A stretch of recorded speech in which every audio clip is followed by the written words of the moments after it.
எபேசியருக்கு நிருபம் 6வது அதிகாரம் 13ஆம் வசனத்தை வாசிக்க கேட்போம். ஆயால் தீங்கு நாளிலே அவைகளை நீங்கள் எதிர்க்கவும் சகலத்தையும் செய்து முடித்தவர்களாய் நிற்கவும் திராணி உள்ளவர்களாகவும் படிக்கி தேவனுடைய சர்வாயுத வர்க்கத்தையும் எடுத்துக் கொள்ளுங்கள் என்பதே கர்த்தருடைய வார்த்தை. தேவன் இந்த வேத வாக்கியத்தை நமக்கு ஆசீர்வதித்து தருவாராக.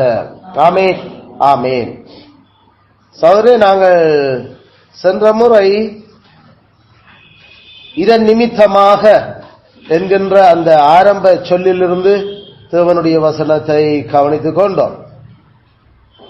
அதிலே எங்களுக்கு for this cause என்றது அது நாங்கள் மொழிபெயர்க்கலாம். அதைத்தான் ஆகையால் என்று தமிழில நமக்கு மொழிபெயர்த்திருக்கிறோம். இந்த காரணத்திற்காக, எந்த காரணத்துக்காக நாங்கள் 12ஆம் வசனத்தில் நாங்கள் பார்த்த அந்த பல சத்தியங்களுக்கு காரணத்துக்காக நாங்கள் என்ன செய்ய வேண்டும் என்கிறதை குறித்து எங்களுக்கு இந்த வசனத்தில் அவர் மறுபடியும் அதை திருப்பி எங்களுக்கு சொல்ல ஆரம்பிச்சிருக்கிறார். அதில் அந்த விஷயத்தை நாங்கள் பார்க்கல, எங்களுடைய எதிரி எந்த அளவுக்கு பயங்கரவாதியோ அந்த அளவுக்கு நாங்கள் ஜாக்கிரதை உள்ளவர்களாக இருக்க வேண்டும் என்ற சத்தியத்தை அதிலிருந்து நாங்கள் படித்து கொண்டிருந்தோம். அதனுடைய பயன்பாடுகளை நாங்கள் விளங்கி இருந்தோம். இன்றைக்கு நாங்கள் அந்த வசனத்தில் குறிப்பாக கவனிக்கிற பொழுது எங்களுக்கு சொல்லுற முக்கியமான அந்த சொல்லாடல், தேவனுடைய சர்வாயுத வர்க்கத்தையும் எடுத்துக்கொள்ளுங்கள், எடுத்துக்கொள்ளுங்கள், எடுத்துக்கொள்ளுங்கள். தேவனுடைய சர்வாயுத வர்க்கத்தை எடுத்துக்கொள்ளுங்கள். Put on, take unto you, take unto you, உங்களிடமாக எடுத்துக்கொள்ளுங்க. Take unto you, அல்லது நாங்கள் அதை take up, எடுத்து எடுங்க, அதை எடுத்து பிடிச்சிருங்க, எடுத்துடுங்க என்று சொல்றதான் இங்க எங்களுக்கு அந்த சொல்ல பரிசுத்தாகியவர் பயன்படுத்தி இருக்கிறார். அதாவது எங்கிட்ட இல்லாத ஒன்ற எங்களிடமாக எடுத்துக்கொள்ள பரிசுத்தாவியானவர் கட்டளையிடுகிறார். ஆகையால நாம அதுல இருந்து எங்கிட்ட அது ஏற்கனவே இருக்குன்னா பிரயோஜனத்தை நாம் எடுத்துக்கொள்ளோம்.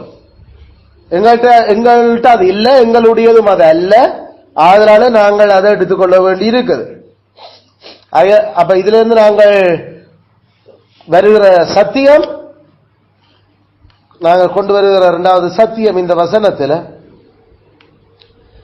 எங்களுடைய பாதுகாப்பு எங்களிடமிருந்து வருவதல்ல. எங்களுடைய பாதுகாப்பு எங்களிடம் இருந்து வருவதல்ல.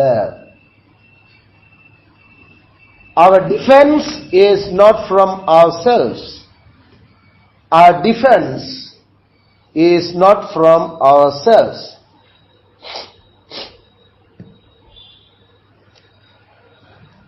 அங்க சொல்லப்படுற அந்த தேவனுடைய சர்வாயுத வர்க்கங்கள் சத்தியம், நீதி, சமாதானம், தேவ வசனம், விசுவாசம், இதெல்லாம் கிருபைகள். அடிப்படையில் அதுகளெல்லாம் கிருபைகள், கிரேசஸ்.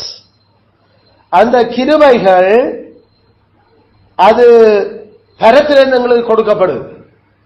நாங்கள் அதை பெற்றுக்கொள்வாக்கள் மட்டும்தான்.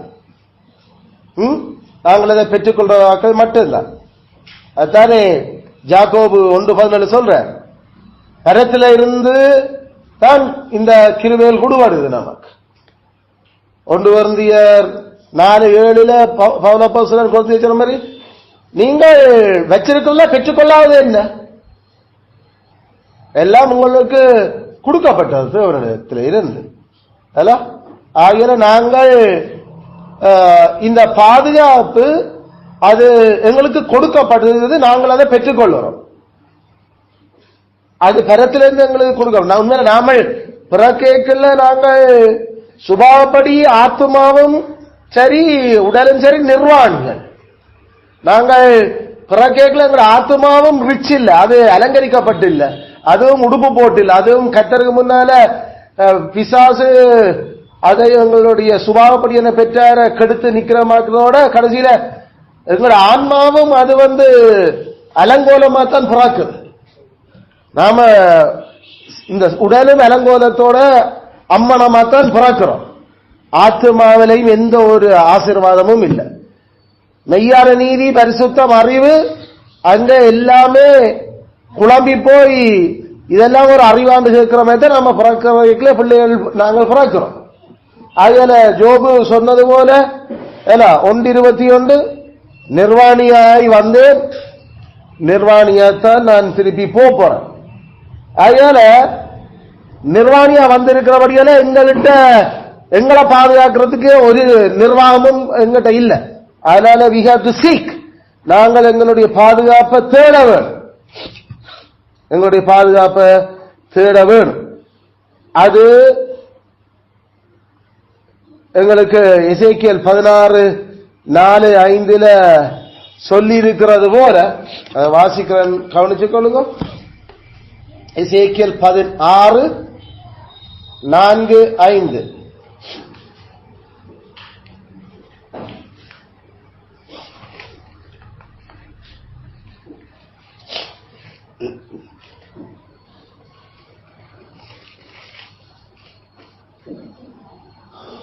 உன் பிறப்பின் வர்த்தமானம் என்னவென்றால், நீ பிறந்த நாளிலே உன் தொப்புள் அறுக்கப்படவில்லை, நீ சுத்தமாக தண்ணீரால் குளிப்பாட்டப்படவில்லை, உப்பால் சுத்திகரிக்கப்படவில்லை, துணிகளில் சுற்றப்படவில்லை.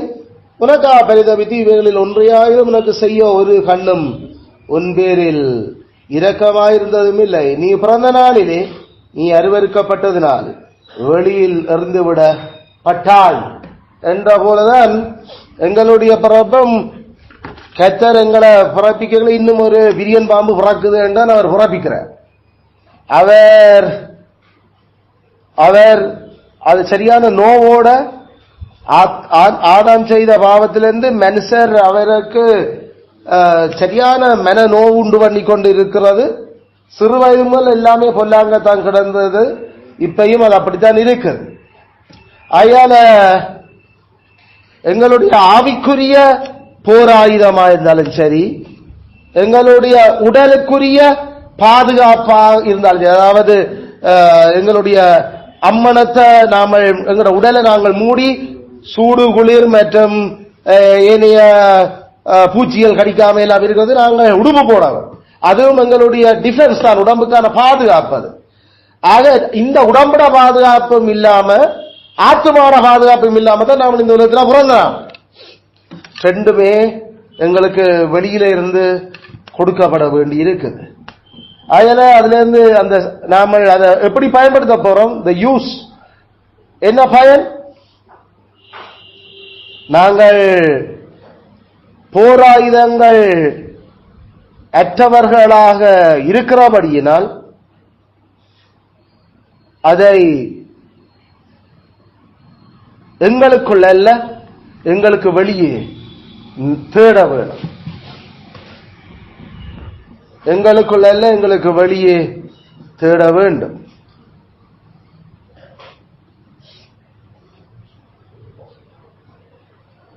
அதை நாங்கள் ஏற்கனவே சொன்னபடி ஆரிட்டி அதை தேடணும். கர்த்தர் சொல்றாரு தேவனுடைய சர்வாயுத வர்க்கம். அதாவது கர்த்தர்கிட்ட தான் தேட வேணும், ஆண்டவர்கிட்ட, எங்களை படைச்சவர்கிட்ட, எங்களை டிசைன் பண்ணி அதை பிறப்பிக்கிறவர்கிட்ட தான் நாமல் அதையும் நாங்கள் தேட வேண்டும். ஆதாமுவாளுக்கும் உடலுக்குரிய டிஃபென்ஸ் பாதுகாப்பை செய்து தச்சு கொடுத்தது கர்த்தர் தான். அதே போல ஆதாமினுடைய சந்ததியில் வர்ற தெரிஞ்சு கொள்ளப்பட்டவர்களுக்கு அவருடைய ஆத்ம டிஃபென்ஸுக்கான கருவிகளை கொடுக்கிறவரும் கர்த்தர் தான். அதனால கர்த்தர் அந்த கருவிகளை எங்களுக்கு வச்சிருக்கிறார். அதை நாங்கள் மன்றாட்டோட அவர்கிட்ட நாங்கள் நாட வேணும். அதனால இந்த டாக்டரினையும் இந்த யூஸை நாங்கள் விளங்கிக் கொள்ளவும். our defense is not from ourselves. அதனால we must seek it out of us. எங்கள்ல இருந்து வெளியில நாம அதை தேட வேண்டும். எங்களுக்குள்ள ஏதாவது செய்யலும் என்ற போல யோசிச்சு நாமல் தேடக்கூடாது. அதுதான் நாங்கள் இதை விளங்கிக் கொள்றோம். இதுல எங்களுக்கு சொல்லப்படுகிற மூன்றாவது டாக்டரின் இன்றைக்கு மூன்றாவது டாக்டரின்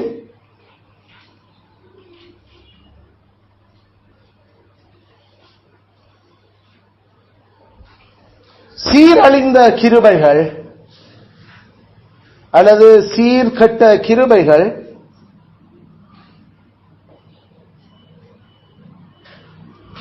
மீண்டும் திருத்தப்பட்டு மேம்படுத்தப்படலாம். மீண்டும் திருத்தப்பட்டு மேம்படுத்தப்படலாம்.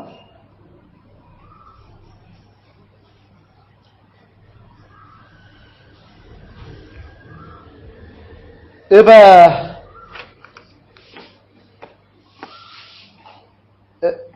எங்களுக்கு தெரியும், நாங்கள் இன்னைக்கு மத்தியானம் படித்தபடி எபேசு சபையின் தூதனுக்கு நீ எழுத வேண்டியது என்னவென்றால், நீ என்ன நிலைமையிலிருந்து விழுந்தாய் என்பதை ஒழுங்கா நினைச்சு பார்த்து மனந்திரும்பி நீ முதல் செய்த வேலைகளை செய்.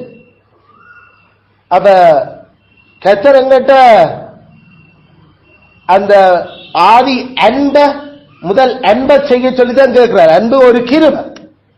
அந்த கிருபை ஏற்கனவே நாங்கள் ரட்சிக்கப்பட்டவர்கள் எங்களுக்கு கொடுக்கப்பட்டிருக்கிறது. அதே போல விசுவாசம், நீதி, வசனம், ரட்சிப்பு, இதெல்லாம் கிருபைகள் எங்களுக்கு நாங்கள் மறுபடியும் பிறக்கைகளை கொடுக்கப்பட்ட கிருபைகள். ஆனா அந்த கிருபைகள் எபேசு சபை போல அது கெட்டு போய் அது சரியான சூத்த பிடிச்சு மாறி போயிருக்கலாம். எபேசு சபையில நடந்தது மாதிரி ஆண்டவர் அதை என்ன சொல்றாரு, அதை சரியா சரிப்படுத்த நீ அத வடிவா நான் சொல்றபடி செய்தியா அது ரிப்பேர் பண்ண இயலும். அது ரிப்பேர் பண்ண இயலும். புதுசா பெறது இல்ல, பெற்றுக்கொண்ட அந்த கிருபையில ரிப்பேர் பண்ண போறோம் நாம. அதனால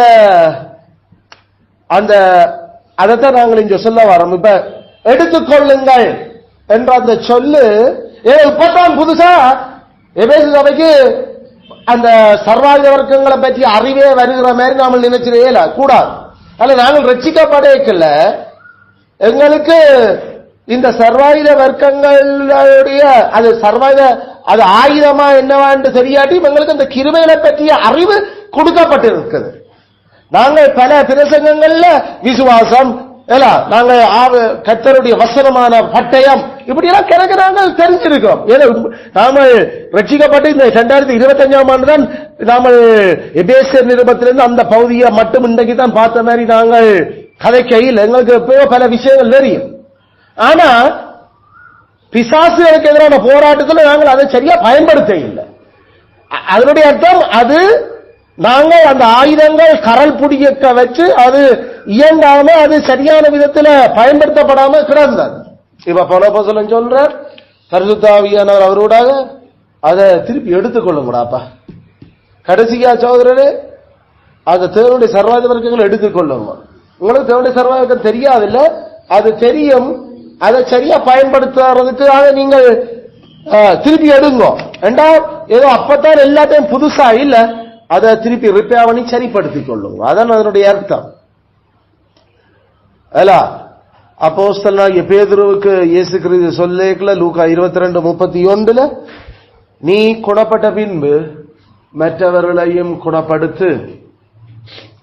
அதாவது நீ ரட்சிக்கப்பட்ட பின்பு மற்றவர்களையும் ரட்சி என்று ஆண்டவர் சொன்னார். அது ஆங்கிலத்தில் அது convert when thou art converted, convert பண்ணப்படுறது என்று நாம் சொல்றது. கன்வெர்ட் என்று சொன்ன என்ன, நாங்கள் மனம் திரும்பி நாங்கள் ரட்சிக்கப்படுறது. அதுக்குதான் நாங்கள் அந்த சொல்றாங்க.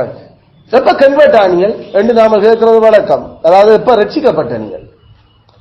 இயேசு கிறிஸ்து பேதுருவை பார்த்து சொல்லல, நீ கன்வெர்ட் ஆன பிறகு மற்றவர்களையும் கன்வெர்ட் ஆக்கு. அப்ப அந்த இடத்துல நம்ம தமிழ்ல அவர்கள் குணப்படு என்று சொல்ற சொல்ல போட்டுட்டீங்க தமிழ்ல. ஆனா கிரீக்லயும் இங்கிலீஷ்லயும் அதை அப்படியே மெயின்டைன் பண்றேன். சில பைபிள் டிரான்ஸ்லேட் பண்ணாலும் என்னடா ஏற்கனவே பேர் ரட்சிக்கப்பட்டுட்டாரு, பிறகு என்ன திருப்பி ரட்சிக்கப்படுறத பற்றி கதைக்கிறாரு வந்துட்டு சில வேளையில அவர்கள் அந்த டிரான்ஸ்லேஷன் அப்படி போட்டிருக்கலாம். எங்களுக்கு தெரியும் பேதுரு ஏற்கனவே ரட்சிக்கப்பட்ட மனுஷன். அவர் அவர் பிசாசுக்கு எதிரான போராட்டத்தில் தேவனுடைய சர்வாயுத வர்க்கங்களை எடுத்துக்கொள்ள தவறி போன, அதால பலத்த தாக்குதல் பேதுருக்கு மேல மோதினார், அடிவிட்டு பேதுருக்கு பெரிய அடி விழுப்பு நடந்தவர். அந்த சூழ்நிலையில பற்றி எல்லாம் பார்த்தா பிறகு இயேசு கிறிஸ்து நீ குணப்பட்ட பின்னும் மற்றவர்களை குணப்படுத்த, அதாவது நீ ஆவியின் பட்டயத்தை எல்லாம் எடுத்து ஒழுங்காக போரிட பழகி சரியாக ஸ்டெடியா நின்று கொண்டு மற்றவங்களையும் அப்படி செய்யறதுக்கு நீ சொல்லிக் கொடு. ஏன்னா அதைத்தான் நாங்கள் அந்த லூக்கா 22:31 நாங்கள் கவனிக்கிறோம். பல சந்தர்ப்பங்கள்ல ஏசாயா, ஓசியா, எசேக்கியல் போன்ற தேவனுடைய தீர்க்கதரிசிகள் கடவுளுடைய மக்கள் அவர்கள் தேவனிடம் இருந்து அவர்கள் விலகி போரினம், அதனால தேவன் பாதுகாப்புகள இருந்து அவர்கள் தள்ளி போரினம்.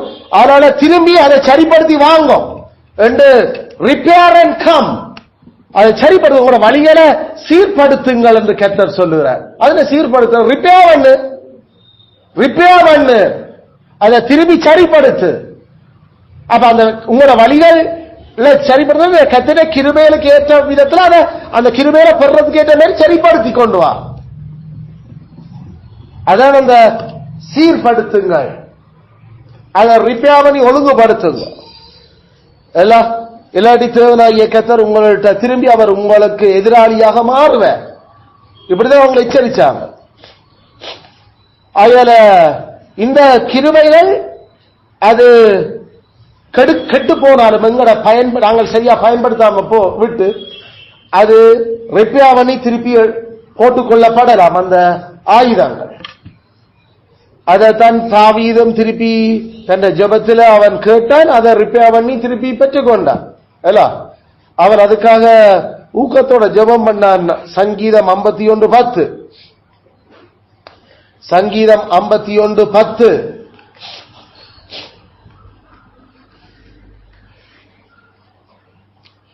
தேவனே சுத்த இருதயத்தை என்னில் சிருஷ்டியும், நிலைவரமான ஆவியின் உள்ளத்திலே புதுப்பியும். அந்த புதுப்பியும் எனக்கு உம்முடைய ஆவியை தார், அதாவது இனித்த இப்ப இல்லாம இனித்தான் தரப்போறது வேண்டிருந்தவர் இல்ல, உம்முடைய ஆவியை என்ன புதுப்பியும். நாங்கள் பரிசுத்த ஆவியானவரே உமக்கு நாங்கள் கெஞ்சுறோம், எங்களுக்கு ஞானத்தின் ஆவியாகும், விவேகத்தின் ஆவியாகும், பலத்தின் ஆவியாகும் எங்கள கிரியை நடப்பியும் இன்றைக்கு இன்றைக்குதான் புதுசா அவற்ற விவேகம் ஞானத்துக்காக நாம வந்தவர்கள வேலை செய்ய போற அர்த்தமா இல்ல. பரிசுத்த ஆவியானவர் நாம ரட்சிக்கப்படையில எங்களோட தான் இருக்கிற. நாங்கள் அந்த தேவனுடைய சர்வாயுத வர்க்கத்தை ஆவியினுடைய அந்த கருவிகளை சரியா பயன்படுத்தல. நாம ஜபிக்கிறதில்லை. நாங்கள் நாளாந்தம் பலனையும் ஞானத்தை மரலும் ஆவியே உம்முடைய பலனை ஞானத்தை எங்களுக்கு அருளி செய்யும் அப்படி என்று நாம் நாளாந்தம் ஜபிக்கிறோமோ. நாங்கள் கெஞ்சி கேட்கறதுல நாங்கள் ஆனா ஞானத்துக்காக ஜபிக்க வேணும். சில வழியில ஞானத்துக்காக ஜபிக்காம போற சந்தர்ப்பம் என்றா அப்புறம் நாங்கள் நமக்கு பிரச்சனை. நாம ஜபத்தில் அந்த கருவிகளுக்காக அதை சரிப்படுத்த மண்டாட இல்லை. நாங்கள் நாளாந்தம் ஜபிக்கிறோம். ஆண்டரே உம்முடைய ஞானத்தை உம்முடைய பரிசுத்த நீதி அறிவில நாங்கள் முன்னேறத்தக்க விவேகங்களை எங்களுக்கு தாங்கும். ஏன் அது ஏற்கனவே அவர் எங்களுக்கு தெரியலையோ தந்திருக்கிறார். அந்த சிலதுகள் சரியாக பயன்படுத்தப்பட வேண்டும். ஏற்கனவே ஒவ்வொன்றுக்கும் நாம ஆயில் பூட்சி நாங்கள் அதுக்கு ஆயில் அடிச்சு சரியாக அதை நாளாந்தம் புதுப்பிச்சு கொண்டிருந்தா தான் ஏற்ற நேரத்தில் அதுகள் வேலை செய்யும் அந்த கருவிகள். அதனாலதான் அதுல ஒன்றுதான் கர்த்தருடைய வேதத்தை ஆவியின் பட்டயத்தை நாளாந்தம் வாசிக்கிறது. அது நாளாந்தமே பிள்ளைகளை நாங்கள் வாசிக்க சொல்றோம். ஏனென்றா அந்த அது அது நாளாந்தம் அது அது ஒழுங்கு சீர்படுத்தப்பட்டு கொண்டு பயன்படுத்தப்பட்டு கொண்டிருந்தா தான் அது சரியாக ஏற்ற நேரத்தில் அந்த யுத்த வேளையில அந்த வசனங்கள் வெளிப்பாடும் கவனமா. ஆகையால இதனால நாங்கள் அந்த சத்தியத்தை நாங்கள் விளங்கிக் கொள்ளுறோம். கிருபை அது கெடுக்கப்படலாம் எங்களுக்குள்ள. ஆனால் அது திருத்தப்படவும் முடியும். காரணம் என்னென்று சொன்னா, கிருபைகளுக்கான காரணர் கிறிஸ்துவே. கிருபைகளின் காரணர் கிறிஸ்துவே. புலம்பல் 1:17. புலம்பல் 1:17.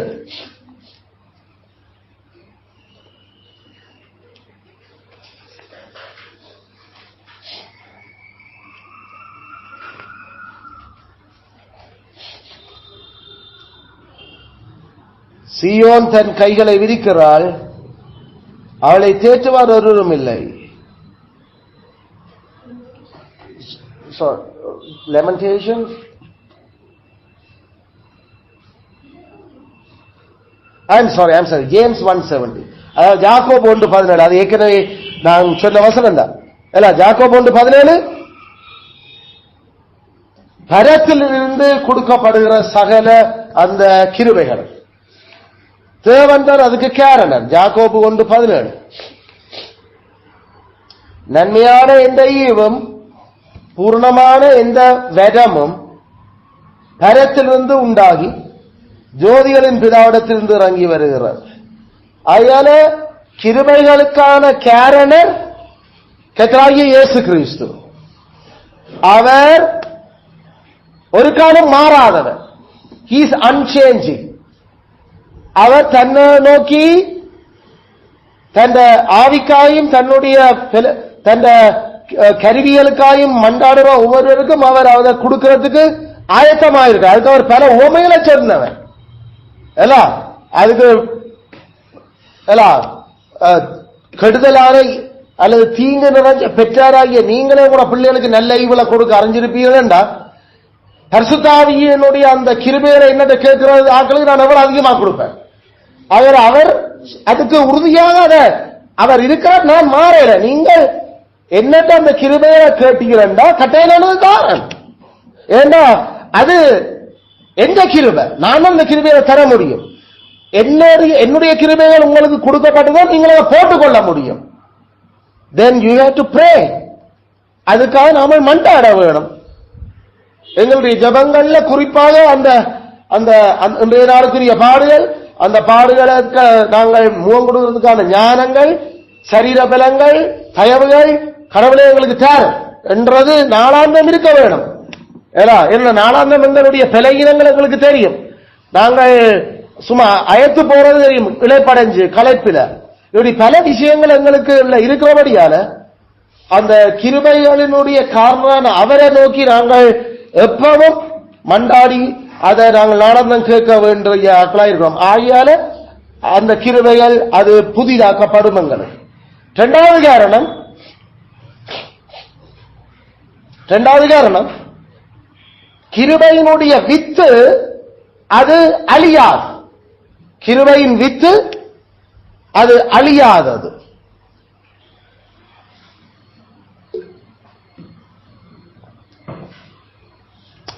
கிருபையின் வித்து அது அழியாதது. நாங்கள் ரட்சிக்கப்பட்டது கிருபையால. கிருபை என்று நாம சொல்றது மனம் திரும்புதல் கிருபை. அந்த மனம் திரும்புதலுக்கு முன்னால எங்களை அவர் நீதிமானாக்குனது கிருபை. எங்களுக்கு பரிசுத்தமாக்குதல தந்தது கிருபை. அதெல்லாம் ஒரு கிருபை. விசுவாசத்தை தந்தது கிருபை. விசுவாசம் ஒரு கிருபை. இப்படி ரட்சிக்கப்படையிலேயே எங்களுக்கு அந்த கிருபைகள் கொடுக்கப்பட்டது. அந்த கிருபையினுடைய காரணர் கடவுள் தான். அந்த கிருபைகள் ஒரு காலம் அந்த வித்து அது எங்களுக்குள்ள இருக்குமே தவிர அது அழியாது. அதுக்கு பிறகு இட் இஸ் இன்கரப்டிபிள். அது கெடுதல் அடைகிறது இல்லை. அத 1 பேதுரு 1:23, 1 யோவான் 3:9, யோவான் 7:38-39, யோவான் 4:14 போன்ற பகுதிகளில் எங்களுக்கு அவரே சொல்லுற பல சந்தர்ப்பங்கள்ல தேவனுடைய வித்து உங்களில் நிலைத்திருக்கிறது. நீங்கள் அழிஞ்சு போகிற வித்தினால அழியாத வித்தினால நீங்கள் பிறப்பிக்கப்பட்டிருக்கிறீர்கள். நான் கொடுக்கும் தண்ணீரை குடிக்கிறவன் ஒரு காலம் தாகம் அடைகிறது இல்லை. அந்த ஜீவ தண்ணீரை பெறுகிறவனுக்கு நித்திய ஜீவன் உண்டாயிருக்குது. தாகமாயிருக்கிறவர்கள் என்னிடம் வந்து பானம் பண்ண கடவர்கள். இப்படிப்பட்ட இந்த வாசனங்கள் எங்களுக்கு சொல்லுறதெல்லாம் அந்த கிருபையினுடைய வித்து ஒரு காலம் எங்களுக்கு அது அழிஞ்சு போகிறது இல்லை. அது உசிரோட இன்னும் இருக்குது. ஆனா தேவையான பலன், தேவையான வளர்ச்சி பத்தேற அதைத்தான் கிறிஸ்து விட்டு நாங்கள் கேட்டு மண்டாடி நாங்கள் நாளாந்தம் அதற்கான அந்த கருவிகளை சரியாக நாங்கள் எண்ணெய் போட்டு அதை ரிப்பேர் பண்ணி அதை சரியாக ஒரு நாம அதை இயக்கி பார்த்து அதுகளை நாங்கள் செய்யல. எங்களுக்குள்ள அந்த கிருபையினுடைய பலன் விளங்குறது தொடர் எங்களுக்கு காணப்படுது, எங்களுக்கு தெரியும் விளங்கு. இந்த ரெண்டு காரணத்துக்காகத்தான் நாங்கள் சொல்றோம் அந்த கிருபை எங்களுக்குள்ள கெடுதல் அடைஞ்சிருக்கலாம், ஆனால் அது திருத்தப்படலாம். என்ற கிருபை எங்களுக்குள்ள தந்த கர்த்தர் அவர் மாறாதவர். அவர் தந்த அவர்கிட்ட இப்ப கேட்டாலும் அவர் எங்களுக்கு அந்த கிருபையை புதுப்பிக்கிறதுக்கு உதவி செய்வார். இரண்டாவது, அந்த கிருபைகள் ஒரு காலம் எங்களுக்குள்ள அழிஞ்சு போகிறது இல்லை. அது எங்களுக்குள்ள அது மறைஞ்சு அப்படியே செயலற்ற நிலையில சில வழியில இறுகி போய் கிடக்குது.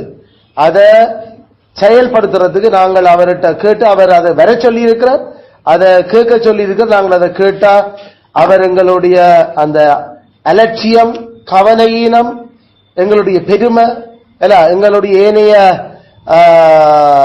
அந்த பிழையினங்கள், எங்களுடைய மனம் திரும்புதலுக்கும் புதுப்பித்தலுக்கும் எங்களுக்குள்ள நாங்கள் புதிய இருதயத்தை உண்டு பண்ணி கொள்றதுக்குமான சகல உணர்ச்சிகளையும் அவர் எங்களுக்குள்ள புதுப்பிப்பார்.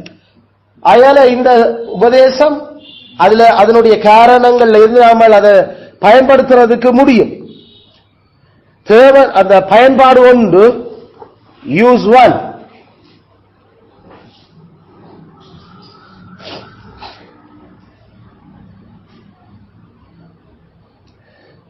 தேவனுடைய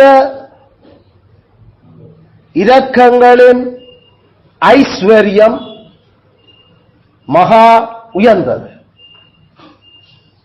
தேவனுடைய இரக்கங்களின் ஐஸ்வர்யம் மகா உன்னதமானது.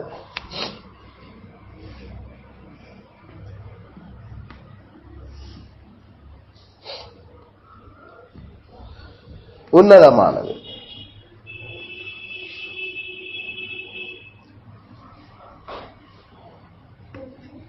எதிரிகள் எவ்வளவாயிருந்தாலும் தேவனுடைய இந்த கிருபைகள் எங்களுக்குள்ள புதுப்பிக்கப்படுகிற பொழுது அது சரியான பலமிக்கதாக வேலை செய்யும்.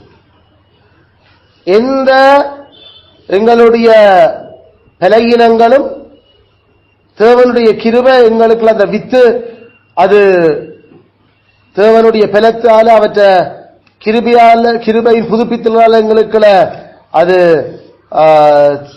சரிப்படுத்தப்படுகிற பொழுது மிகவும் வினைத்திறனோட அந்த கிருபைகள் எங்களுக்குள்ள வேலை செய்யும். ஏனென்றா அவருடைய இரக்கத்தின் ஐஸ்வர்யம் அவ்வளவு நினைச்சு பார்க்கல அளவு பிரமிக்கதாக அது இருக்கு. குறிப்பாக பழைய உடன்படிக்கையின் கீழே ஜோபு, தாவீது, தானியேல், ஜோசேப்பு, எசேக்கியேல், எரேமியா, ஏசாயா, இப்படி பல பேர் நாம பார்க்கலாம். அவர்களுக்குள்ளேயே இந்த கிருபையின் தேவனுடைய இரக்கத்தின் ஐஸ்வர்யத்தின் மேன்மை அவருடைய வாழ்க்கையில பலமாக அது வேலை செய்தது. இவன் ஓசியா அல்லது நாம ஆமா நாங்கள் சொல்ல சத்ருவே நான் விழுந்தாலும் எழுந்திருப்பேன். அது எது அந்த வசனம்? எது ஓசியாவா? ஓசியா நாகும் ஆபகு சரி. சோ மீகா, சரி மீகா அவ இந்த கிருபையில பாக்குறோம், நான் விழுந்தாலும் எழுந்திருப்பேன், சத்ரு எனக்கு என்னை விட ஏதோ பெருசா மேன்மை பாராட்டாத நீ என்று அந்த தீர்க்கதரிசி கதைக்கிறார். என்ன தெரியுது, அந்த கிருபையில சிலர்கள் தங்களுக்கு அந்த போராட்டத்தில் அது மிகவும் பலமா பயன்படுத்துறதுக்கு முடியாதபடி அது கெட்டு போய் கிடந்திருக்கு. அப்ப அவங்களுக்கு தெரியும் அந்த கிருபை புதுப்பிக்கப்பட்ட எதிரியெல்லாம் அதோட சக்க பிளாஸ் தாங்கள் சரியாக பயன்படுத்தினார். அதனால அப்படி பல விதங்கள்ல பல பல சந்தர்ப்பங்களில் ஏசாயா அவங்கள் நானோ நீதியின் தேவனுடைய நீதியில் பாடிவேன், அதனால ஐயோ ஐயோ துரோகிகள் துரோகிகள், இந்த துரோகம் ஒவ்வொரு பெருசு அவன் கத்துறான். அங்க உண்மையில சரியான அந்த இந்த சனம் ஐயோ இந்த வஞ்சிக்க சனம் என்னை என்று அவங்களுக்கு அந்த போரிடுவதில் அந்த பிசாசின் கைக்குறிகளோட போரிடுவதில் அவர்களுடைய அந்த பலம் குறைஞ்சு கொண்டு போயிருக்கிறத வேதங்களுக்கு. ஆனாலும் கர்த்தருடைய அந்த பலத்தால் அவர்கள் தங்களுடைய அந்த தங்களுக்குள்ள கொடுக்கப்பட்ட கிருபையில புதுப்பித்துக் கொண்டு எழும்பி சரியாக அதுக்கு எதிராக நின்றுச்சு. பழைய உடன்படிக்கையின் கீழேயே இவ்வளவு வல்லமையா அவர்கள் அதை சரிப்படுத்தி எழும்ப இயலுமெண்டா பழைய ஏற்பாட்டு பரிசுத்தவான்கள் அடைய முடியாத விதத்தில் இருந்த இந்த புதிய உடன்படிக்கையின் ஆசீர்வாதங்கள் இழுக்கள இருக்கிற நாங்கள் எவ்வளவு அதிகமா இந்த கிருபையில பலப்பட்டு நாங்கள் எதிரிகளை தாக்க முடியும். ஏன்னா அவர்கள் ஒருவருக்கும் கொடுபடாத முக்கியமான விஷயத்தை அவர் நமக்காக வச்சிருந்தாண்டு பவுலப்போஸ்தலன் சொல்றார். பழைய ஏற்பாட்டு பரிசுத்தவான்கள் அவர்கள் நிழல்களுக்குள்ளதான் அவர்கள் நிழலை பார்த்துதான் இவ்வளவு பலத்தோட வாழ்ந்தவங்க. நாங்கள் நிஜத்தை கண்டு போட்டு இப்ப வாழ்ந்து கொண்டிருக்கிறோம். வெற்றும் வெறுமையும் பிச்சைக்கார கூறுகளான அந்த நிழலாட்டத்திலேயே அவங்க இவ்வளவு உயிர் கொண்டு அந்த கிருபைகளை புதுப்பிச்சு எழும்பி நின்றிருப்பாங்களேண்டா உயிர் துடிப்போட எத்தனையோ மடங்கு மேம்பட்ட விதத்தில் ஆவியினுடைய அனுக்கிரகம் ஆறுகளா பாஞ்சு ஓடத்தக்கதாக அவர் செய்திருக்கிற இந்த புதிய உடன்படிக்கைக்கு கீழே நாங்கள் எவ்வளவு அதிகமாக இந்த கிருபைகளை புதுப்பிச்சுக் கொள்ள முடியும். அதனால தேவனுடைய இரக்கத்தின் ஐஸ்வர்யம் அதனுடைய மேன்மை என்னன்றது நமக்கு நன்றாக விளங்க வேணும், அதில் தெரிய வேணும். இயேசு கிறிஸ்து அதனால்தான் அவர் தேவன் கடவுள் குமாரனாக ஒவ்வொரு சந்தர்ப்பத்திலையும் அவர் அப்படித்தான் இஸ்ரவேலருக்கு கொடுக்கப்பட்டிருந்த இந்த நிழலாட்டமான சடங்குகள், குறிப்பாக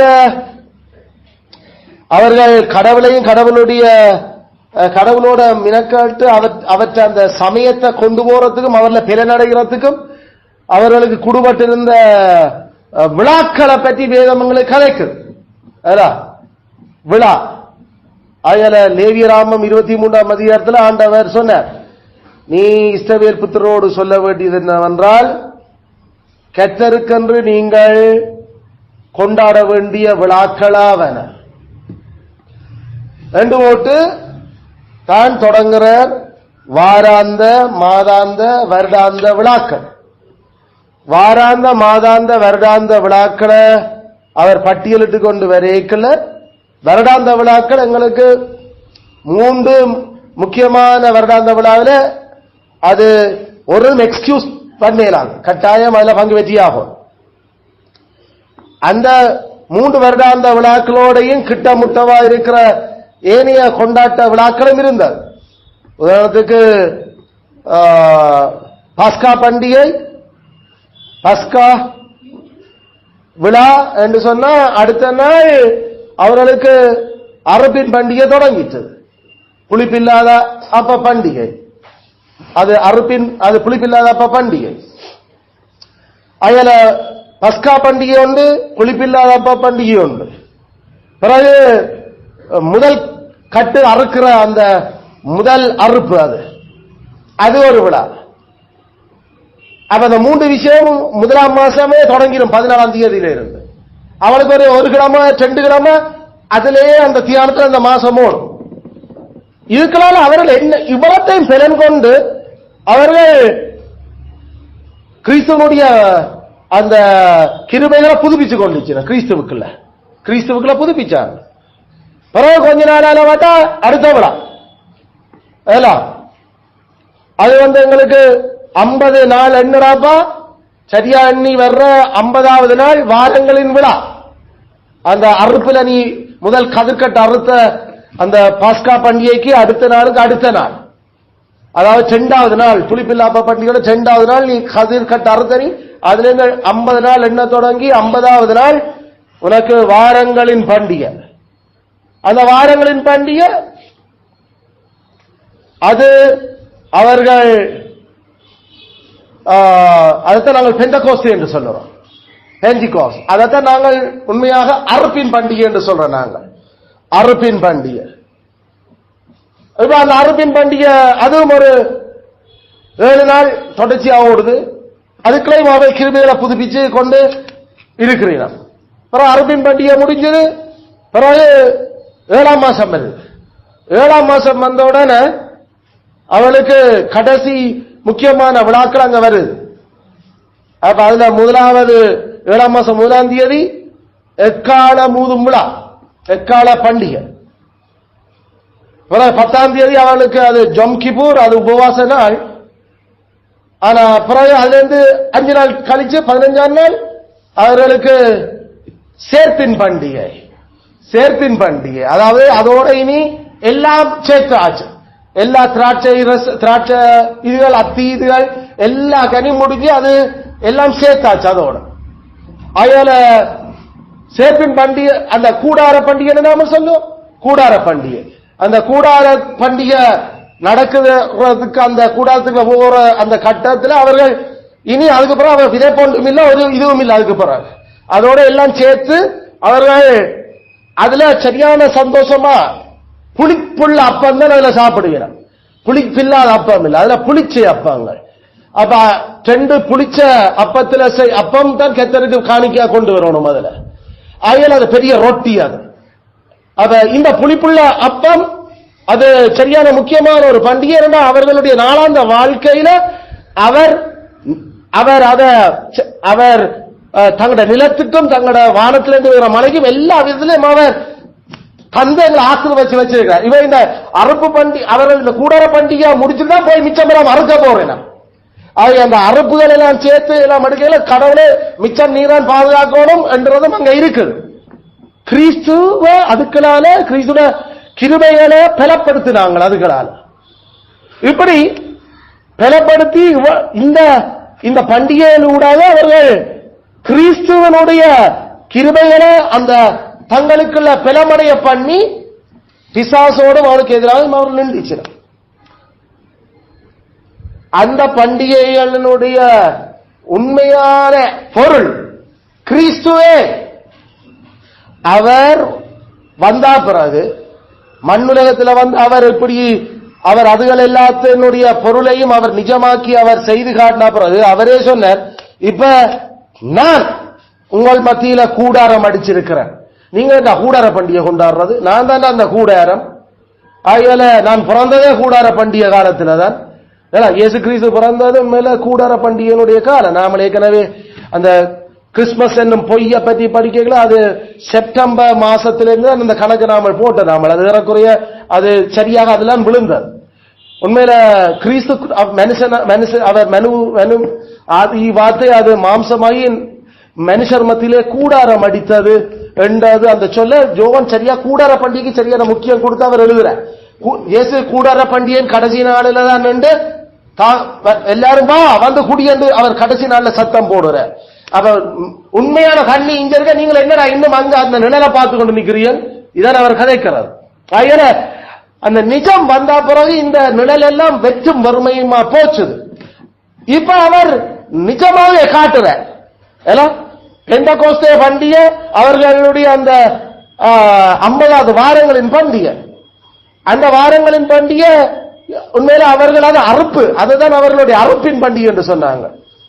கிறிஸ்து அவர் 50வது நாள்ல தான் திருச்சபைய அவர் புறஜாதிகளோட சேர்த்து அறுக்கிறதுக்கு ஆயத்தமானவர். அதனால பெந்தகோஸ்து என்று நாம சொல்றது 50 என்றதனுடைய கிரீக் வேர்ட் தான் பெண்டிகாஸ்.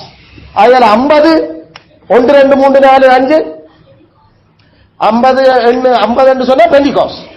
அதனால 50வது நாள் அவர் தன்னுடைய ஆவிய பரத்திலிருந்து ஊற்றி அக்கினி நாவுகளாக இறக்கின நாள் அவர் அறுக்க வலிக்கிட்டார், நிஜமாக்கினார். அது எல்லாத்தையும் அந்த பலிகளுக்களால அந்த சடங்குகளுக்களால என்ன கிருபைகள் கொடுபடுகிற என்னத்தை எதிர்பார்த்து அவர்கள் அதை செய்திச்சினம் என்றது அங்க நிழல் மங்களா இருந்தது. இங்க ஜதாத்தம காற்றன் பேரண்ட் முதலாவது கதிர்கட்டு அறுத்து கொண்டு வர்றது கிறிஸ்து.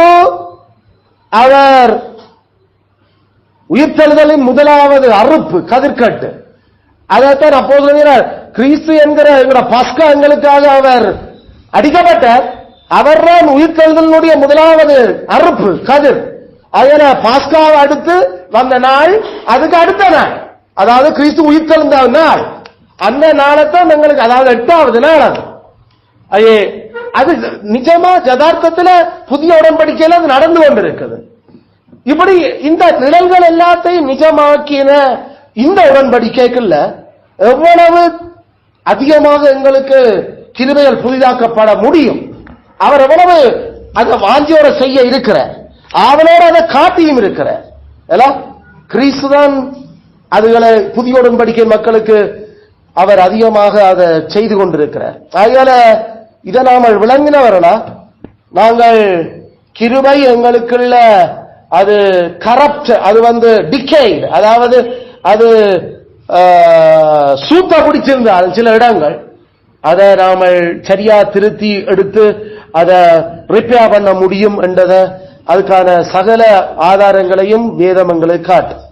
பழைய ஏற்பாட்டு பரிசுத்தவான்களுக்கே அந்த நிழல்களினூடாக அவர்கள் கர்த்தருக்கு முன்பாக பலனடைய முடியும் என்றா. அதுதான் நாங்க நெகேமியா கூப்பிடேக்குள்ள அந்த கூடார பண்டிகை தான். அவர்கள் எல்லாரும் போய் மரக்கிளைகளை எல்லாம் முறிச்சு கொண்டு போய் போட்டு அவர்கள் கூடார பண்டிகையில இருந்துச்சு. அதுதான் வேதம் வாசிக்க தொடங்கினது. எல்லாம் அந்த வேத வாசிப்புகள் எல்லாம் தொடங்கினது. இந்த நாள் அழுகிற நாள் அல்ல, இந்த அது 7வது மாசம், அது உண்மையில 7ஆம் மாசம் 1ஆம் தேதி எக்கால பண்டிகை ஊதுறது, எக்காலம் ஊதுற நாள். இதெல்லாம் அழுகிற நாள் இல்ல, இது சந்தோஷப்படுற நாள். இந்த நாளில கர்த்தருடைய விடுதலையை எதிர்பார்த்து நாம எக்காலம் ஊதுறோம்.